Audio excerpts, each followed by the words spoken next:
Hello and welcome to Council Recap, where we take the content of the City Council meetings and give you the breakdown. I'm Kayla Moeller. There were a few presentations this week. First was a presentation from Peter Wang, the director of the Building and Safety Department. And the presentation covered their department's mission, services, and enforcement. He went over codes, standards, regulations, and rules, as well as improvements they've been making regarding public counter, plan checks, and inspections. Next, Interim City Attorney Robert Kim spoke about parking fines with comparisons of pricing to surrounding cities. Hawthorne's parking fines are lower than that of neighboring cities, and Council is considering raising the cost of parking fines to further enforce parking regulations around the city. Then, the National Colleges Resources Foundation talked about their College Expo that has helped over 500,000 kids get into college. The foundation is designed to engage students and confront disparities within the education system. It has resources such as college readiness, internship and job placement, and student-athlete tutoring. They're recruiting kids who want additional resources for getting prepared for college. In the resolution portion of the meeting, Resolution 8300 was passed to appoint Robert Kim as the third alternate delegate for the ICRMA Governing Board. Mayor Pro Tem Olivia Valentine will remain the primary delegate, and Assistant City Attorney Allison Stevens will be the first alternate. Resolution 8301 was pulled from this council meeting and will be moved to a future agenda. Resolution 8302 was approved to adopt a 3-year Memorandum of Understanding between the City of Hawthorne and Hawthorne Municipal Employee Association. The MOU will provide incentive for retaining employees. Resolution 8303 was passed to declare September 15th through October 15th, 2021 as Hispanic Heritage Month in the City of Hawthorne. September 15th marks the start of the celebration due to it being the anniversary of independence for 5 Latin American countries. In the public hearing portion of the meeting, Ordinance 2224 had its first reading, which will approve an engineering and traffic survey to be prepared by Hartzog and Crabell, Inc. This survey will establish speed limits in city roadways and must be completed every 7 years. Next was a public hearing on the draft 2020 to 2021 Consolidated Annual Performance and Evaluation Report for the Community Development Block Grant and Home Investment Partnership Programs. Council approved it and authorized the city manager to submit it to the Department of Housing and Urban Development. Next, in the General Matters portion, there was an update on the American Rescue Plan Act that was signed into law by President Biden in March of 2021, establishing a coronavirus relief fund for states and local governments.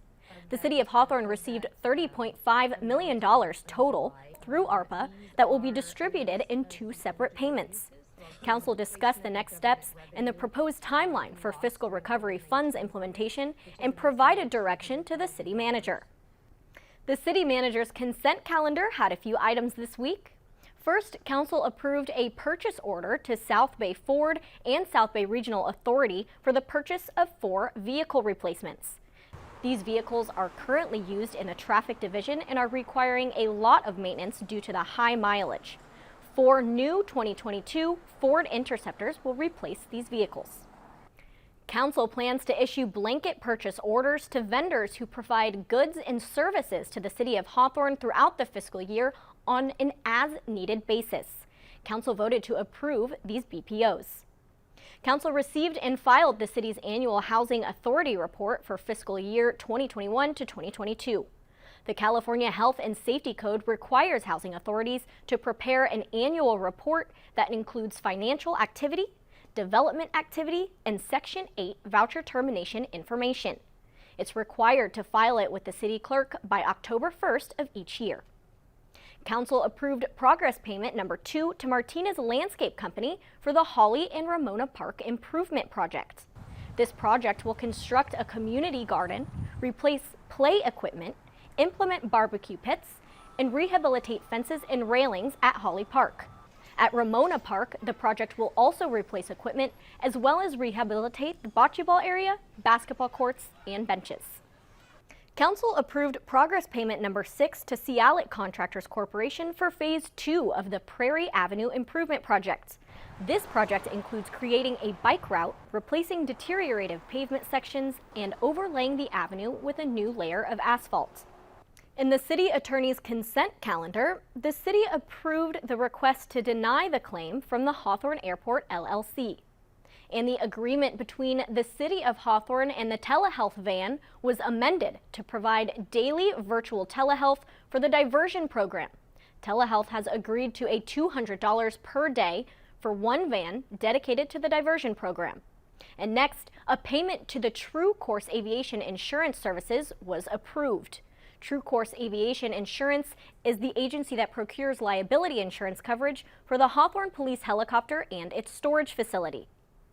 In the discussion action items, Council voted to oppose Assembly Bill 215. This bill would make things burdensome for smaller local agencies due to the amount of work and staff it requires. Well, that's it for the meeting this week. Thank you for joining us for Council Recap. Remember, you can always watch City Council meetings in their entirety by going to www.youtube.com and searching for Hawthorne Community Television. Stay safe and healthy, and we'll see you next time.